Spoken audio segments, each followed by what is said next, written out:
E1 versus S1 from Miss Castorice, guys. That's what we're talking about in today's video. Which one should you be pulling for if you do choose to pull for additional copies or pull for the light cone for that matter? So let's go ahead and hop into it really quick, guys. Let's go ahead and go over what both of these things actually do and then kind of condense it down and talk about what are the core things these things do. Well, maybe not for the E1 because it's a bit different for that. Anyways, what the E1 is going to be doing, guys, is whenever the enemy target's HP is below 80 or 50% of the max HP, the damage dealt by Bone Claw, Dooms, Drakes, and Blaze, Claw, Split the Veil, Breath, Scorch of the Shadows, Wings, basically the main majority of our attacks are going to be getting increased damage. We're essentially giving you 120% or 140% of the original damage you were supposed to do on the enemy. So pretty massive damage increase, or the amount of damage you're going to be dealing on the enemy.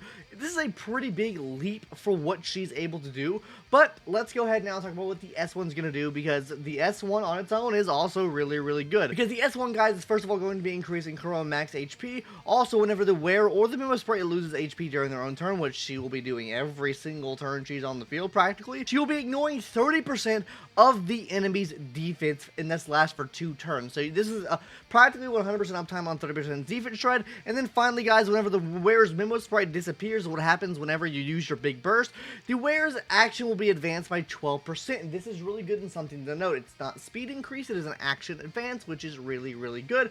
Though this can only happen 1 time per ult, which, I mean, the dragon's only going to die 1 time every time you use your ult, so pretty good there. So let's go ahead and hop over to Excalibur here and break it down. First of all, didn't really want to break down the E1, right? Because E1, really what this boils down to and what this is, guys, this is practically just a damage increase, guys. So you're getting increased damage for having E1 here versus your S1, which is going to be giving you increased max HP, ignoring 30% defense and action, advancing you by 12%.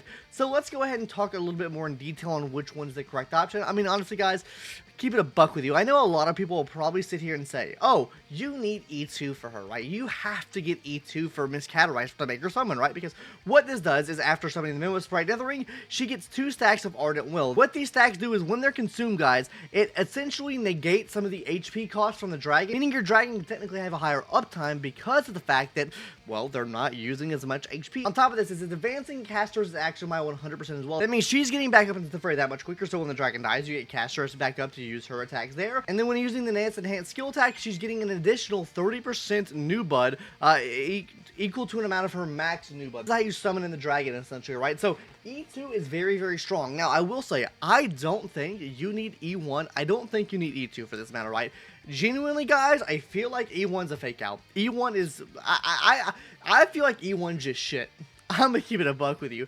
I think the damage, whatever, 120%, 140% of the original damage, okay, cool. That is shit in comparison to what E2 is. This is like an E2 Danny right here. Her E2 is super strong, though I still don't think you should go for that. I genuinely think, guys, you blow my load right here, destroy my watch time, by the way, S1's the way to go. Now, why is S1 the way to go? Because I don't want to just leave you there with, oh, just pull S1. S1's a better choice. So I quickly want to go over and look at some other light cones that the Remembrance Path has for other Remembrance characters, right? So first of all, we have Genius's Greetings. This increases attack, and also is going to be increasing the wearer's basic attack damage by a certain percentage, right? This doesn't work at all, right? She doesn't need attack. She doesn't need increased damage dealt. So out of the equation already. Number 2, guys, the Herta Shop Light Cone increases the wearer's speed, and also is going to be increasing the wearer of your allies as well whenever you use a skill, right? Doesn't really need that. The increased damage is nice, but the speed is kind of detrimental. The speed, shit. You don't need the speed here. The reason you don't need the speed here is because you're running her in a kit that wants her to have low speed. You want her to have low speed to get the crit rate increases. You do not want speed on her, so that's out of the equation as well. We don't need that. Let's look at the BP light cone, guys. Increase the wearer's crit rate.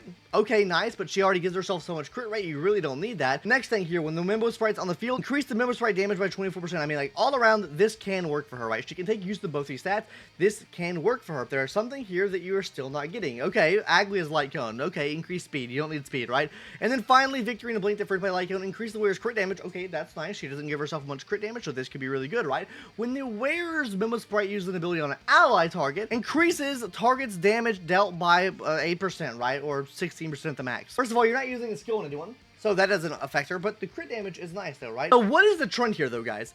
None of these light cones here have any HP in them.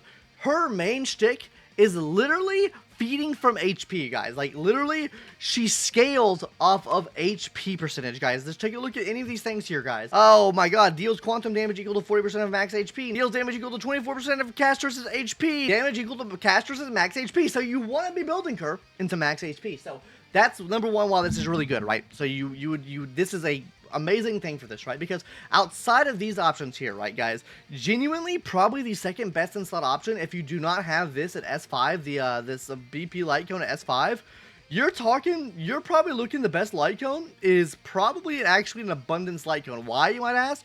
Just because of the base stat increase to HP that it gives, right, guys? So we're talking things like with this Bio light cone gives 1200 HP.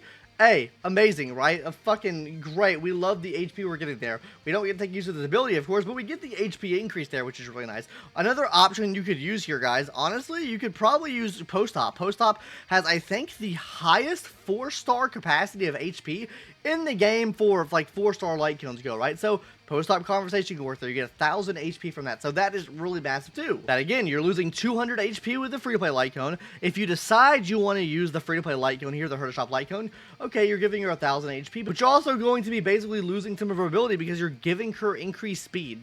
So that doesn't make any sense, right? Like I said, the best option here for the 4 stars is this one right here, Sweat Now Cry Less. You'll probably overcap on crit because she does give herself, I think, around 50% crit rate already, like just off of rip, and you can, that's not even factoring in like main stats or even substats as well. So like overcapping on crit is a very massive thing that could happen to you. So like I said, light cone, I think, is the way to go, right? Additionally, on top of this, guys, while yes, this does give you damage increase, this allows you to ignore 30% defense, which in my opinion is a lot better than giving you a damage increase. She already gives herself a lot of damage increases, and her scalings are already pretty high. And honestly, guys, from what the rest of her teams have to offer, I think the 30% defense will scale a lot better. Obviously, decreasing res pin, and you're also making the enemies more vulnerable to damage as well. So then you factor the 30% defense right in there, absolutely massive. And then the advanced action, you don't need speed for this. It does allow her to come back in the action order quicker, which then in turn allows her to get the dragon back out quicker as well. I think this is not a very hard decision to make here, guys. If you decide to go for one of these, I think S1 is the choice. Now, let me get to the point here. Do I think you should summon for either one of these? No, I don't think there's really any use out of this S1 here for any other Remembrance character. Genuinely, guys. This is just kerfuckle to her. I don't think really anyone can take use of this light cone here. Because, A, sure, you're increasing max HP. Who is that going to affect unless you're scaling off of max HP in this Remembrance class, right?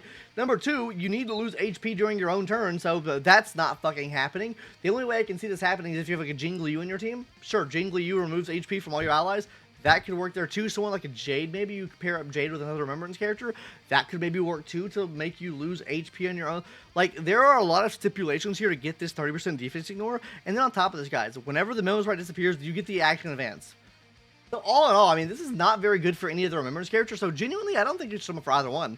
I think you should thug it out and struggle it out. I mean, that's what I'm doing on my alt account, and if you want to see more content with that, then make sure you subscribe to the channel. But yeah, guys, all in all, don't think you should really summon for it. Do I think S1's better than E1? Absolutely. I think you should summon for S1 over E1 any day of the week. No, I don't really advocate for pulling for either one. I don't think either of these options will blow the sock out of your account in terms of value. So take that for what you will, and I'll see you in the next one. Subscribe if you haven't already. Bye-bye. See you later.